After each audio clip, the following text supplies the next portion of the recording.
Okay. All right, ready? Yep, I'm ready. Am I in shot? Yes, you are. Okay, hi. Okay, so this is the next makeup design. This is number 3. We're doing bruises and abrasions. All right, so again, you're going to take your wedge sponge. You're going to find her base. So whatever the base was, which you should know what your base is. So we're going to do the base. Remember to go from the hairline down. Don't start up, because the follicles of your hair on your skin, it will make them stand up, and it'll make it look like you have like a little beard or something going on. Especially for girls, don't do that. You don't want to look like you have a beard. So you're just going to take a little bit goes a long way. Of this one is, and you're going to find the correct foundation base color, which in this case will be olive fair. And we're going to come down from here, and we're going to give her a nice bruise and cut on her face right now. So as you see, I'm just going down and making sure that everything's blended in. You want to make sure that everything's blended. And close your eyes. Okay, around the eye, make sure that the eye skin is the most sensitive on the face, and it's the one that you want to be most careful of. Ladies, always make sure that you take your makeup off at night, because that's what will irritate your skin and give you wrinkles later in life. So you want to make sure that you don't do that. So I'm going down, and you're only doing half of the face. And you might notice that I'm working really fast, but I'm not being streaky with the makeup. So make sure that it's nice and blended, that it's not streaking, and that it looks like a solid base. All right, now that I'm done with her base color, her foundation color, I'm going to go to the color contour wheel, which is, we're going to do her eyeliner on her. So I'm going to take the brush that we have, and we're going to, once again, you don't use a lot, just barely glide it over the surface of the makeup. Close your eyes. Okay, remember that you have to kind of get in close. There's no personal space in makeup. Okay, look up. Look up at the ceiling. Okay, when getting the bottom part, make sure that they're looking up. There we go, all done. I know that looks easy, but if you actually have to do it, it's not when you haven't practiced. So you want to make sure that you practice. Perfect practice makes perfect.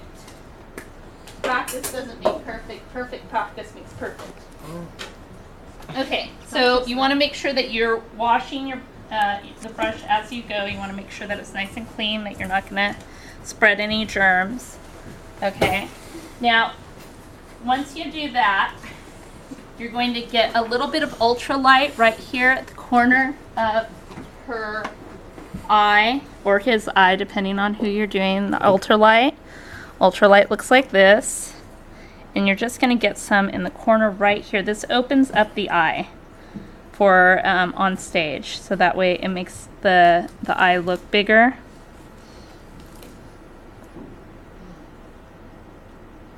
There we go. And cleaning the brush, because you don't want to spread germs. Now you're going to take the sponge, the wedge sponge, and just blend it, so that way it's not just like a big streak of Ultralight. It's blended in, and that'll look fine. Okay, now for bruises and abrasions, we're going to give her a dusky cheek, a bruised cheek, and then we'll give her a little bit of a tear in the skin. So we're going to start with the wedge sponge, and you're going to get the bruise and abrasion color wheel. And I generally start with the yellow, because there's usually a little bit of yellowing under the skin when you do this. And so I start with the yellow, and let's say that she bruised her cheek. You don't want it to be perfectly round, because then it's going to look fake. But if somebody hit her So the yellow starts off, and then we're going to go to the red.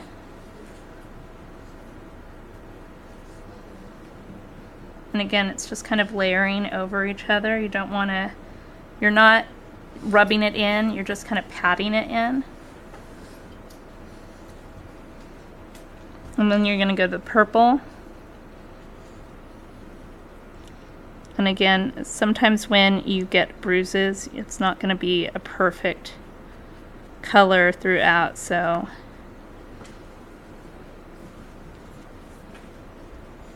you're going to have those underneath colors as well standing out there.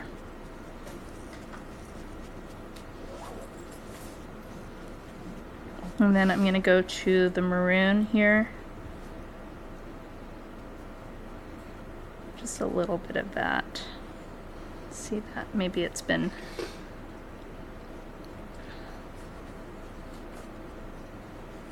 Okay, so now I have these, but I want to give it some depth.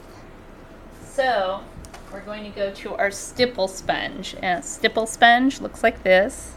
And you're going to use a little bit of each part. So barely touching it in. You're barely going to see any makeup on there. And then you're going to use the stipple sponge to create the stippling of the blood vessels being broken. So I'm going to go from color to color, starting with the yellow, going to the red, and then the purple.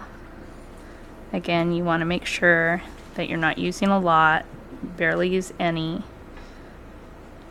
and then the maroon. Alright, so she has this lovely bruise on her cheek. Stipple sponge back. And I'm going to powder this off a little bit. So, and just a little bit of powder, you don't want a lot. A little bit goes a long way. You want to powder her off. We're using the brush, the blush brush, and we're going to powder her off all the way, because she has all of this other makeup on.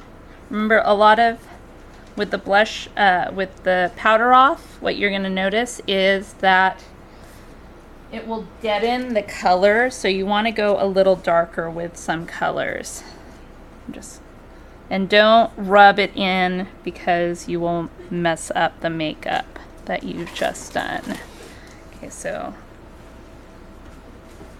there. And now I want to give her the look that the skin is coming apart. Everybody see this okay? Yeah. Okay, so that the skin is coming apart. So we're going to use a little bit of liquid latex. Now the liquid latex you need to be careful with. You don't want to leave the cap open, because it will dry everything out, and that is bad. It's also kind of stinky.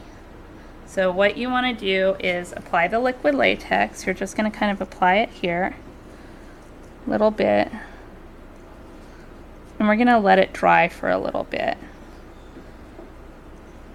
So it's going to take a little bit of time to dry. And for how's it smell, Nicole? Horrible. It smells really, really bad. And if you look over here, right now it just looks like a big white splotch right there. Now how's the bruise look from over there, you guys? It looks pretty good? Yeah. Boys, how does the bruise look? Okay.